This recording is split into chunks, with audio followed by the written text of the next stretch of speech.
Well, increasingly, people are not making way for emergency vehicles, ambulances in particular. I didn't realise there were 2,000 ambulance calls a day in Sydney, and increasingly, people are just not making way for them. Part of it is the way that new cars are almost soundproof now. Well, you'd think they're soundproof.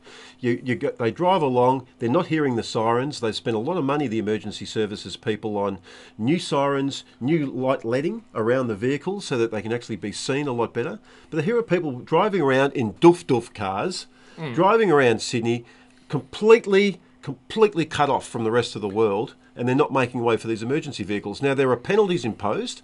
You can lose 3 points, and you can also be fined more than $400. The problem is no one's really policing it. Yeah, that's right. And look, policing it would involve, we think, putting cameras on the front of all the emergency vehicles so that there's evidence, taking down the number plates of the people involved. But ultimately, you do have to have the evidence, because if someone says, well, you didn't make way, they'll say, well, I did. So you need some proof, and the proof would be having the cameras, because obviously if there's a policeman near an ambulance that's rushing to a scene, that policeman is most likely rushing to the same scene, the same accident, so they're not going to want to stop because someone hasn't pulled over for the emergency vehicle. But the bigger issue is, what are we also going to do about all of these vehicles going around Sydney at the moment where the drivers are impervious to all of the outside sounds? Yep. And I was staggered when we heard from the traffic services branch commander, who said, well, there are rules and there are laws on environmental hazards. So if it's too noisy, it creates an environmental hazard. But they haven't really thought through the impact it has on your capacity to drive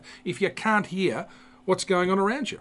I mean, all you have to do is go down to San Susi on a Friday, Saturday or Sunday night and see all the doof cars, all the WRXs driving up and down with ghetto music pumping so loud to know that they can't hear anything coming their way. Yeah, and they can't possibly be concentrating on what's going on around them.